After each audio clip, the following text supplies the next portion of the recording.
それではまず皆様のご紹介をさせていただきます。続いてのパネルディスカッション。パネリストは知野武さん、ヤコブ・クロンビヒラーさん、柳沢力也さん、そして、モデレーターはキャロライン・ヨークさんです。テーマは CBDC 対ステーブルコインです。Next, we'll move on to the panel discussion. The panelists are Mr. Takeshi Chino, Mr.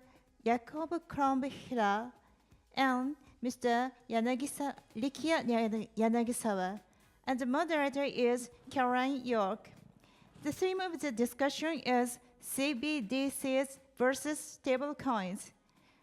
Now, please begin. Thank you so very much. And once again, thank you, Edcon, for having us today at the panel. So we have our introductions already. Should we just jump straight into the conversation, gentlemen? Or do you want to say a little bit about each company? Sure. Hello. Thank you for having me in this great panel. I'm Takeshi Chino, currently with Binance as a CEO of Japan Business.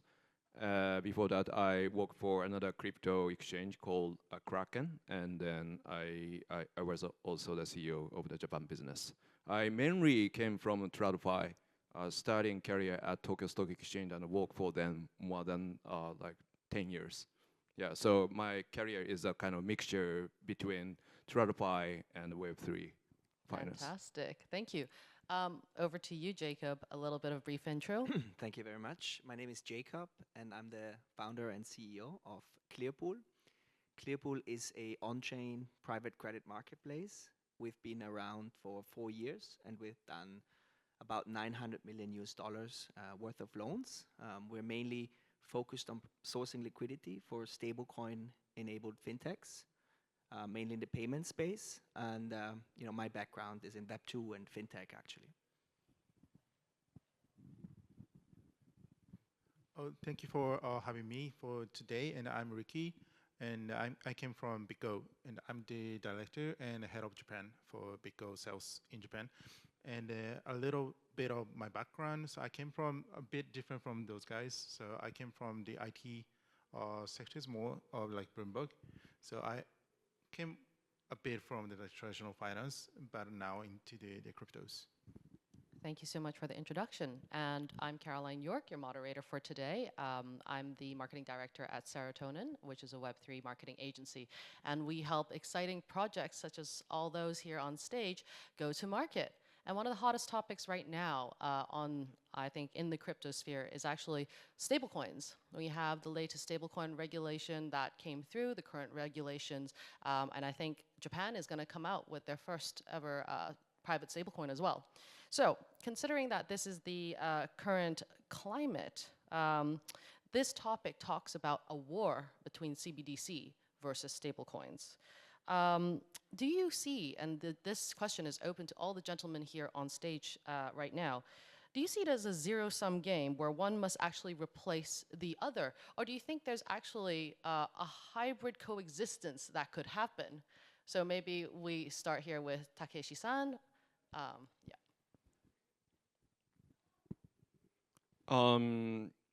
I personally not quite sure whether there is an ongoing war between CBDC versus stablecoin business. In my understanding, CBDC is just a replacement for paper money.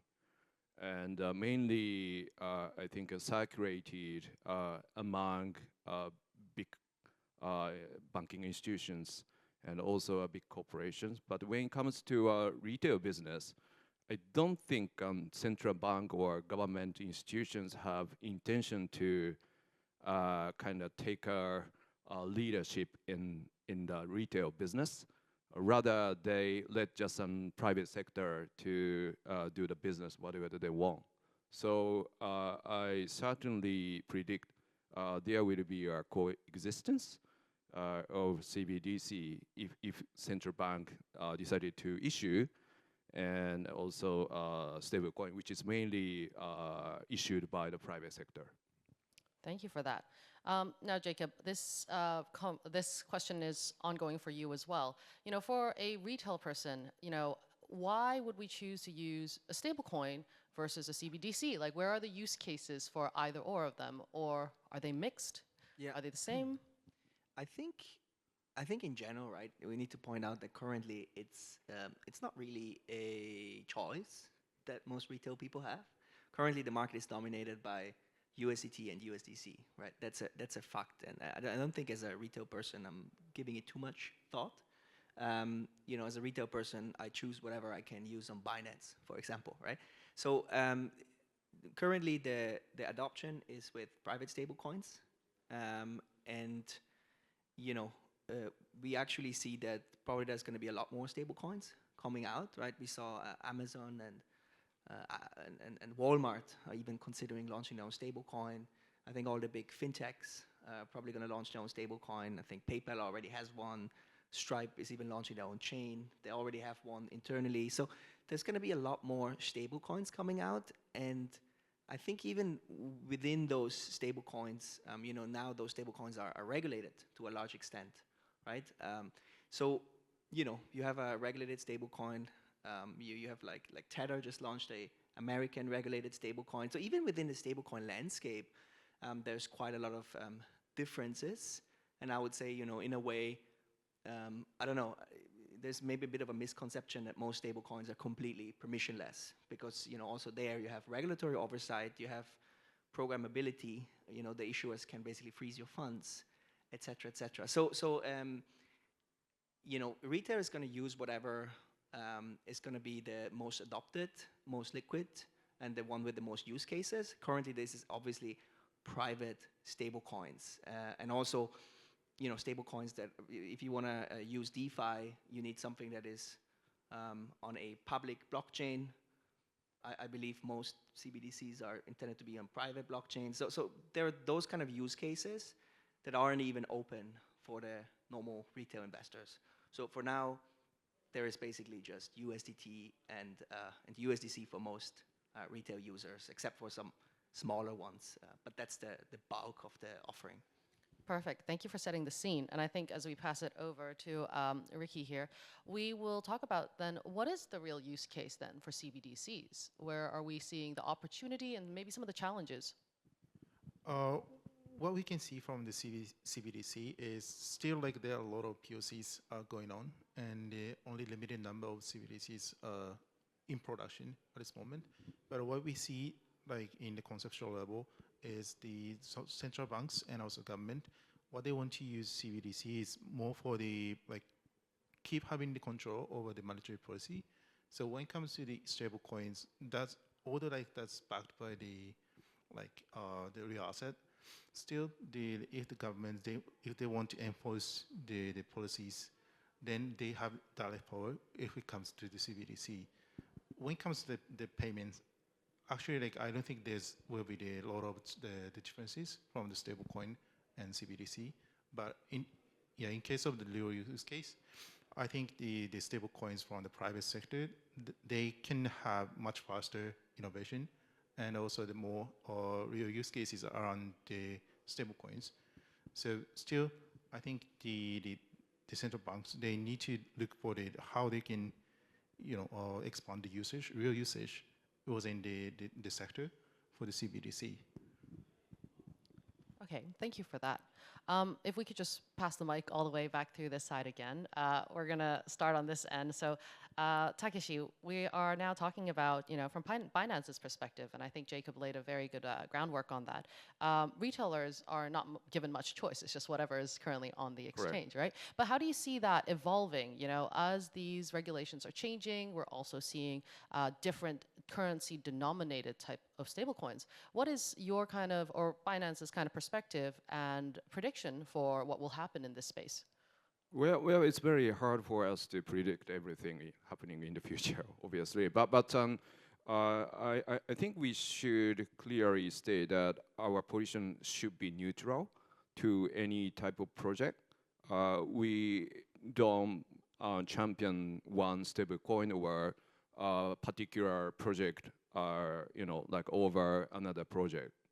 So when it comes to stablecoin or CBDC, whatever a market or players prefer to use, we are open to listing these projects, to our exchange platform.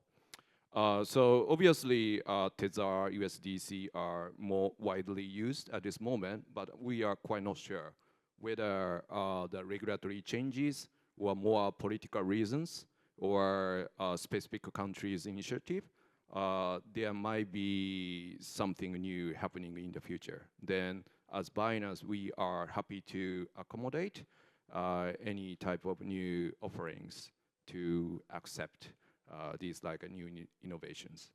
Right, and I guess in terms of CBDCs, then it'll also be accepted onto the platform. Yeah. When our country decided to issue a CBDC, then why not? We just to accept that one for payment purpose.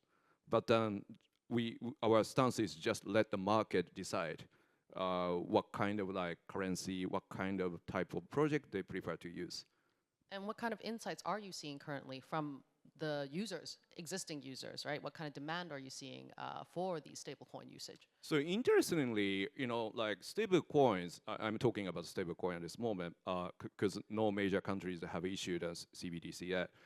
Stable coins, the people who want to use stable coins are mainly for like a DeFi protocols or just depositing and withdraw, everything they want to complete on the chain. Not relying on the traditional financial institutions. That's the main purpose for them to use the stable coins. But currently, we are seeing a growing demand for payment. We have a payment service, Binance Pay, which is widely used in African countries, especially, and using like QR code, and the people can pay for their daily goods, for example. But then they use stablecoin for such payment purpose. So that demand is growing at this moment. But when it's come to major countries, I read the news in the States, like restaurants are currently accepting stablecoin payment, but in Japan particularly, no that movement yet. Yeah, so a lot of like regulatory restriction we have, unfortunately, but hopefully in the someday the Japanese regulator decided to get rid of that kind of restriction so that retail players can use a stablecoin for day-to-day kind of payment purposes. Thank you for that. Okay, on to you, Jacob. So, we were discussing a little bit about the use case for stablecoins, for a DeFi lending protocol. What are you seeing in terms of the space, and how do you think if CBDCs were to become more popular, we don't know if that is going to be the case, but how do you think that would actually affect all the DeFi lending protocol space as well? Yeah, I think, as a protocol, we take a similar stance as Binance. At the end of the day, we would accept whatever is commonly used, right? So as long as there's a demand, we don't really favor USDT, USDC, the new Ripple stablecoin, or potentially even a CBDC, right? Personally, I've never really interacted myself with a CBDC, and I think that's why there are some questions about that. Are those even are they operating on public blockchains? Probably most are not intended to do so. So there is this, right? That would obviously not work with any DeFi protocol already to start with, right? So I think the big observation is that obviously now there are multiple stable coins, but there is mainly obviously USDT, USDC.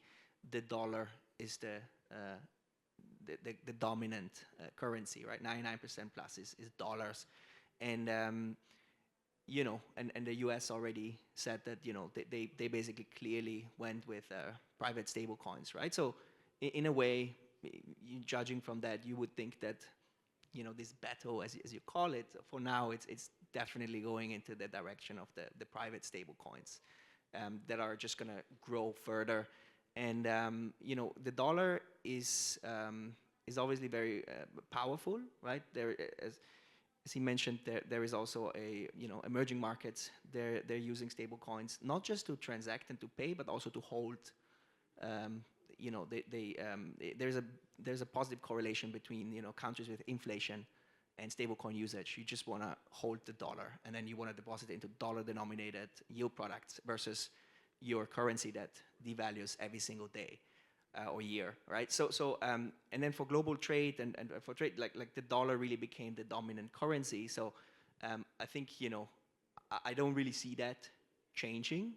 Not even with all the Asian stable coins coming through as well. There should be- Yeah, I think global trade in general is still mainly dollar heavy, right? It's not even a DeFi. It's not even a DeFi only thing right now. But there's definitely going to be more usage for local currencies, I would say, as soon as the stable coins are not just being used for DeFi and trading, but as soon as stable coins are entering everyday's life. Obviously, a merchant and a person here still needs to transact and live on Japanese yen. So there's going to be usage for those activities. But I would say overall DeFi is probably going to stay heavily reliant on dollar-denominated private stablecoins. Got it. All right. We'll circle back around because there are some other interesting questions that we can actually talk about in terms of, you know, what retail traders currently in the space are utilizing stablecoins for, what they are actually leveraging stablecoins for, and different types of strategies around in the area. I mean, we Yeah, will go on a little bit on this, and then I'll move on to Riki-san there. Yeah, just very shortly, I think once you have stable coins, there's a lot of different yield products on chain. So it goes from, you know, tokenized T-bills all the way to tokenized private credit funds or trading strategies. And I think the big unlock with DeFi is higher capital efficiency. So you can use this, you know, stablecoin denominated yield assets as collateral to, you know, loop them usually on those DeFi protocols, and you basically are getting a much higher interest rate from that. This is something that is quite DeFi specific, and this is driving a lot of the current, you know, DeFi adoption. I think this is the big unlock. You can get, you know, higher risk-adjusted returns versus investing in the non-on-chain market. Thank you for that. All right, over to you, Riki-san. So, you know, as a custody player in the space, what are some of the fundamental differences, or maybe even some challenges, in providing secure custody for a stablecoin? It could be a stablecoin for the moment, but also, you know, if we're going to throw CBDCs in the mix, what kind of factors are you considering when providing custody for these assets? So actually, from the custodian perspective, there's no differences to like how we secure how we implement security for CBDC and stablecoins, because it's not about the asset, but more for the governance and operational control. So when it comes to the like real risk arise is if let's say if the central banks or the government, if they demand more of the like customization deviating from the current best practice we have. So I believe every custodian, we have best practice in the company from the like, you know, over the years of experiences.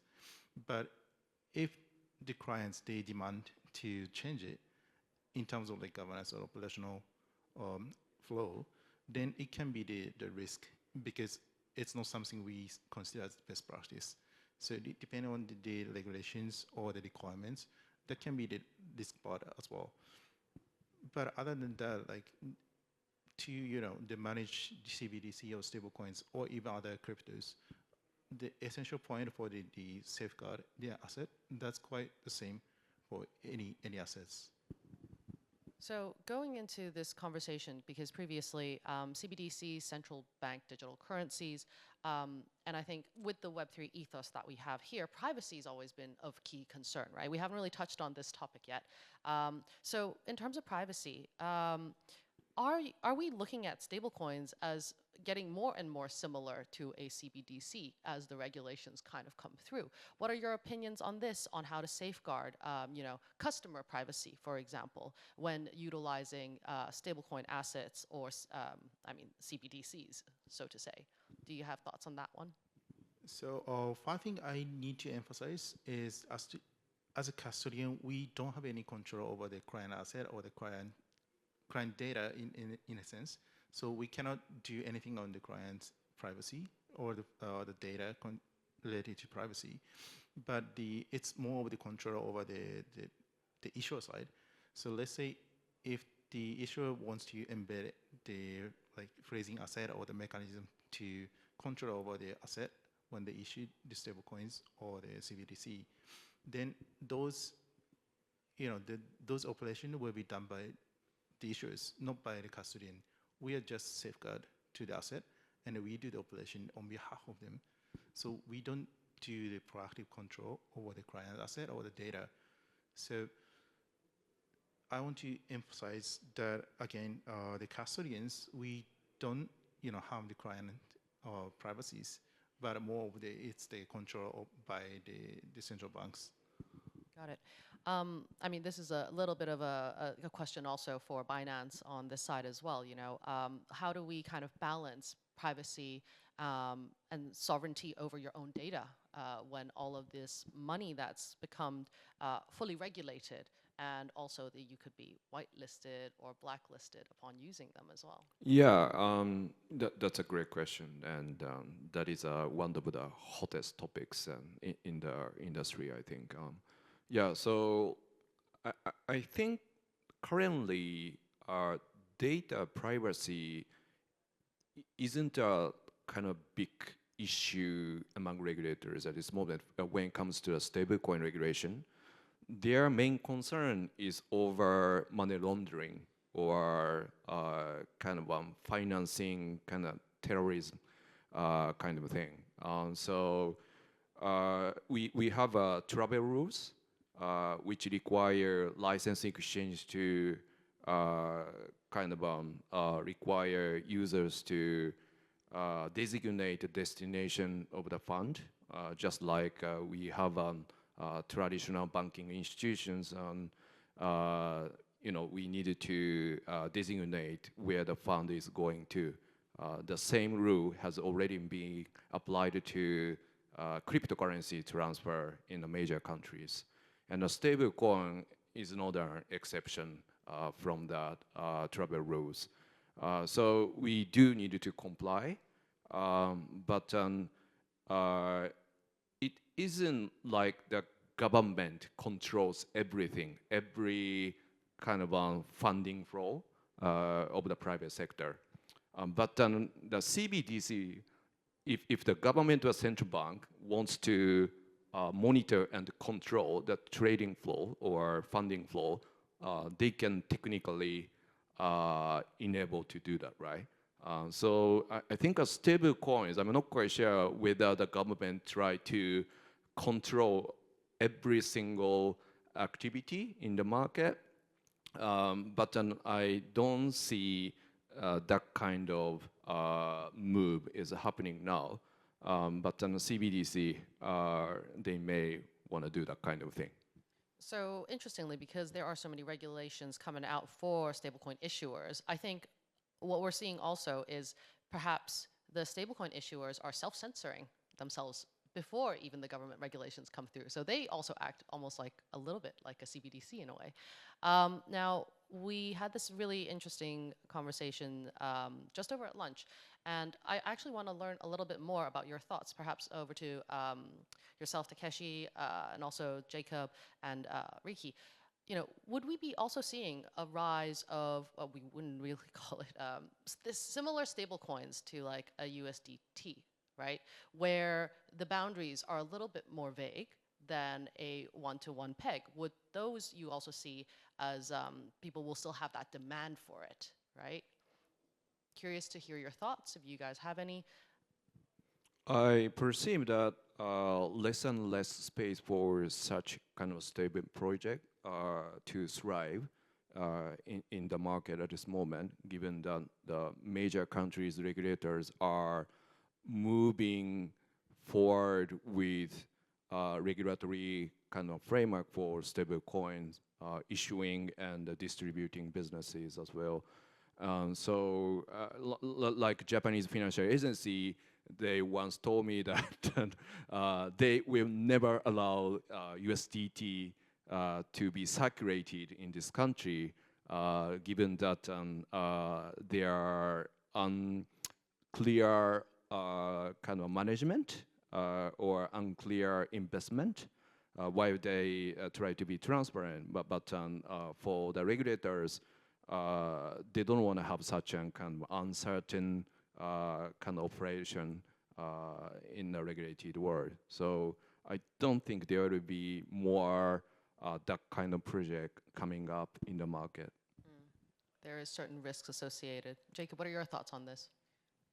I think I agree. I think most users of stablecoins, whether that's retail, institutional, are actually quite happy with having regulation in place for the backing of the stablecoins, right? Obviously, there's the extreme ends that everything is being monitored, etc. But currently, just as the stablecoin regulation basically just tells the issuers that they need to be backed, and I think everyone sleeps better having a lot of money on stablecoins if that's the case, right?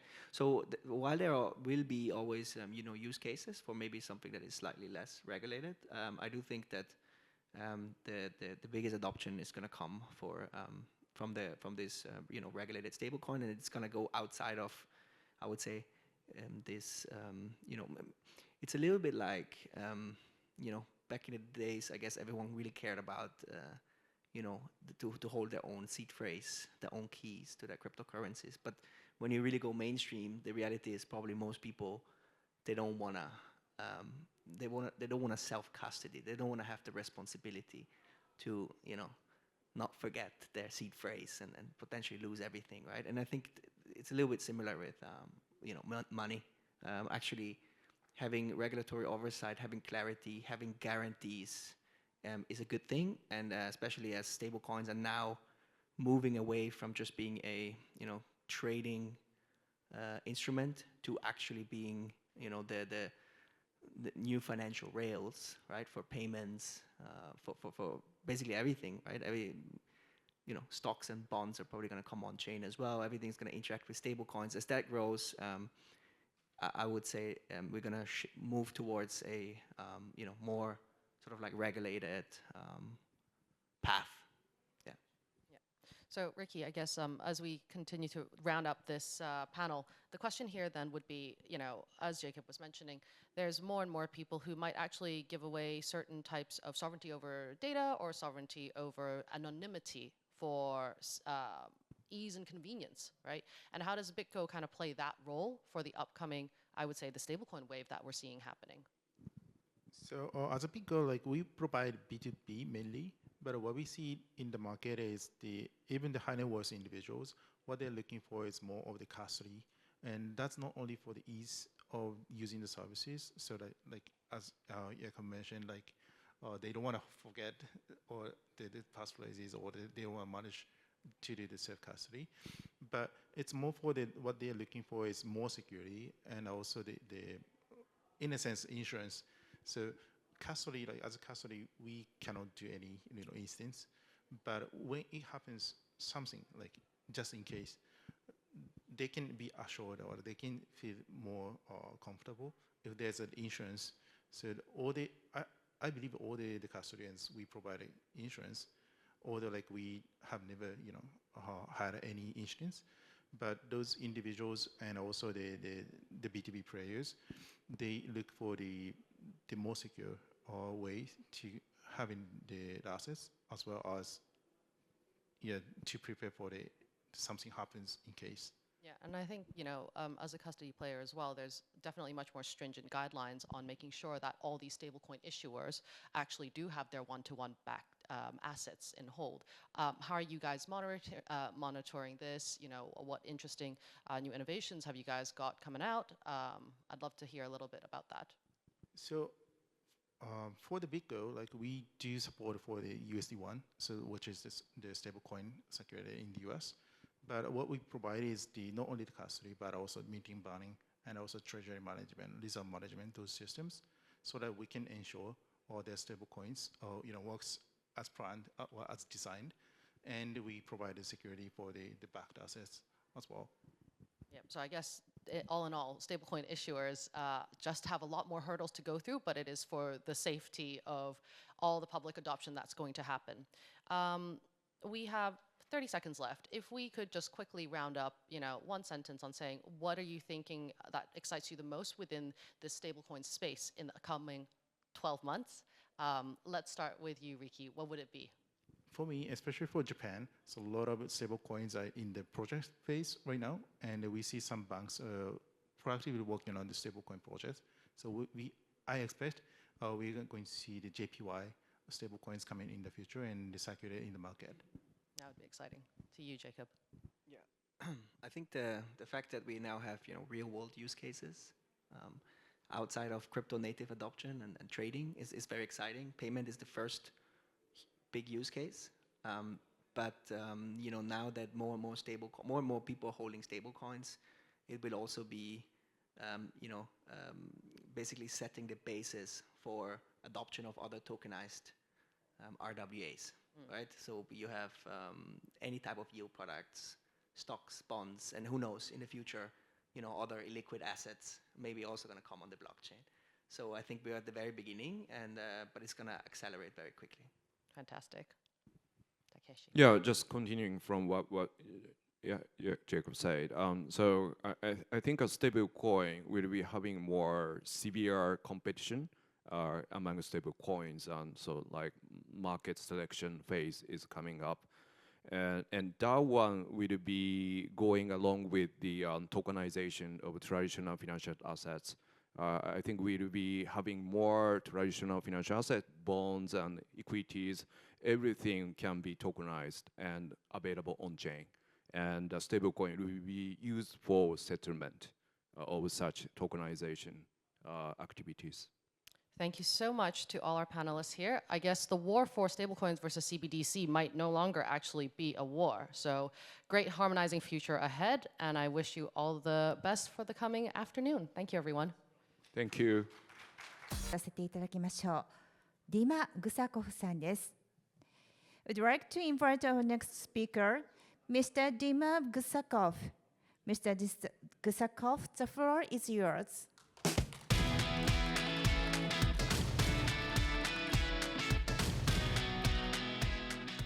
Hello, folks.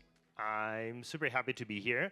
The day is coming to an end, so I won't be talking. I'll try not to be very boring, and I'll try to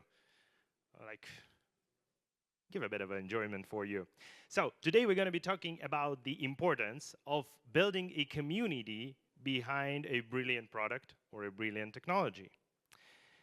And first of all, let me again introduce myself. My name is Dima, and I'm a technical leader of the team working on the community staking module product in Lido.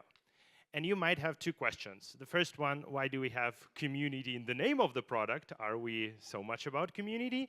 And the second one, why the hell on earth tech lead is telling you something about community? We will answer both of these questions right now. But to start with, I need to do a bit of an introduction. Raise your hands. Who of you guys knows how Ethereum staking works and can explain it to your friend? Not much. Cool. It means that we need this very short introduction. So probably the shortest version, the shortest way to explain Ethereum staking is by this picture. So we have a user, and user have to lock or so-called stake at least 32 ETH to get the ability to run Ethereum validator, which would be for sure beneficial for the network because network needs validators. And then in return for fulfilling validator duties, user will get rewards. That's probably the simplest scheme, and to be honest, that's the core of Ethereum validation. But there are some things that are not that user-friendly with native Ethereum validation. So first of all, it is incredibly expensive. 32 ETH with the current market price is a price tag on an average house. And you can only start with 32 ETH if you're doing vanilla Ethereum validation. Then the reward system. It is more like an occasional contract rather than a full-time employment, because you get